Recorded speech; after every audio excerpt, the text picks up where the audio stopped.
జరుగుతుంది ఇండియాలో. ఇవాళ రోజున మన తెలంగాణలో ఒక గాంధీ విగ్రహం కట్టడం కోసం 500 కుటుంబాలని రోడ్లపైకి లాగుతున్నారు. ఇది ఎవరికి న్యాయం? ఇటువంటి ధర్మాన్ని ఏమంటే రౌడీ ధర్మం అంటారు. ఈ పేరు పలుకుబడుల కోసం అమాయకులైన ప్రజల జీవితాలతో ఆడుకుంటున్నారు. ప్రజాప్రభుత్వం కాదు, ప్రజల్ని ఇబ్బంది పెట్టే ప్రభుత్వం. 6 గ్యారెంటీలు అమలు చేయడానికి ఖజానాలో డబ్బులు లేవు. నా దగ్గర పంచడానికి భూములు లేవు. మిమ్మల్ని ధనవంతులు చేయడానికి ఖజానా ఖాళీగా ఉన్నది. మరి 5,000 కోట్లు పెట్టి గాంధీ గారి విగ్రహం కట్టడానికి డబ్బులు ఎక్కడి నుంచి వస్తున్నాయి సార్? అధికారం అంటే పెద్ద పెద్ద విగ్రహాలు కట్టడం కాదు, ప్రజల గుండెల్లో గూడు కట్టడం అని తెలుసుకోండి. ప్రజలు ఇవాళ రోజున మీరు ఇచ్చిన 6 హామీలు అమలు చేయమని అడుగుతున్నారు. 25,000 మంది స్టూడెంట్స్ ఇవాళ రోజున రోడ్లపైకి వచ్చి ధర్నాలు చేస్తా ఉన్నారు. రైతు బంధు ఇవ్వడానికి ఖజానాలో డబ్బులు ఉండవు. యూరియా కోసం రైతులు రోజుల తరబడి లైన్లు కడతా ఉన్నారు.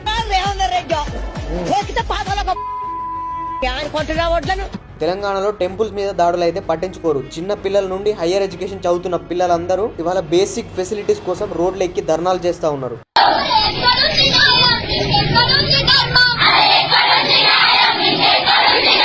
వాటికి డబ్బులు లేవు, కానీ విగ్రహాలు కట్టడానికి 5,000 కోట్లు ఎక్కడి నుండి వస్తున్నాయి? పబ్లిక్ కి ఇస్తా అన్న ఎలక్ట్రిక్ స్కూటర్ లేవి, మహిళలకు ఇస్తా అన్న 2,500 లేవి. మూసి సుందరీకరణ పేరుతో ప్రజల జీవితాలతో ఆడుకుంటున్నారు. అందుని బాధ పెట్టి ఒక స్టాచ్యూ, నిజం చెప్పాలంటే స్టాచ్యూతో ఏమొస్తుందండి? ఇప్పటికిప్పుడు వాళ్ళు ఇల్లు కాల్ చేసి ఎక్కడికి వెళ్తారు? వాళ్ళ పిల్లల భవిష్యత్ ఏం కావాలి? ఏదో మంచి చేస్తారని ఓటు వేస్తే ఇవాళ రోజున ప్రజల నోట్లో మట్టి కొడుతున్నారు.